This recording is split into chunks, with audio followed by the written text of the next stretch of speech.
नमस्कार.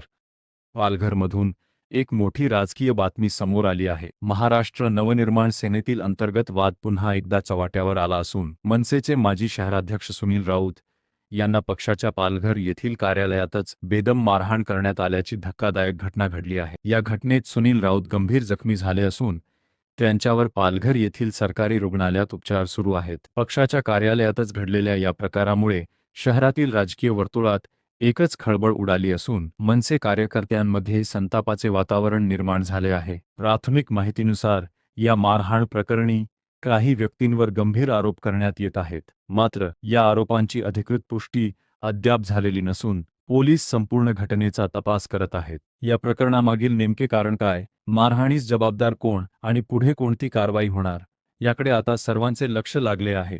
या घटनेमुळे पालघरमधील मनसेच्या अंतर्गत राजकारणाची पुन्हा एकदा जोरदार चर्चा सुरू झाली आहे.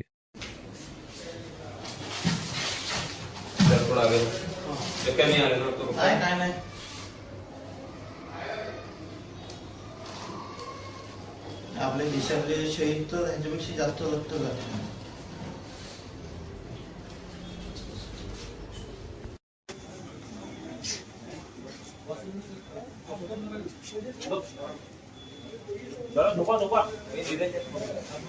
ठीक है,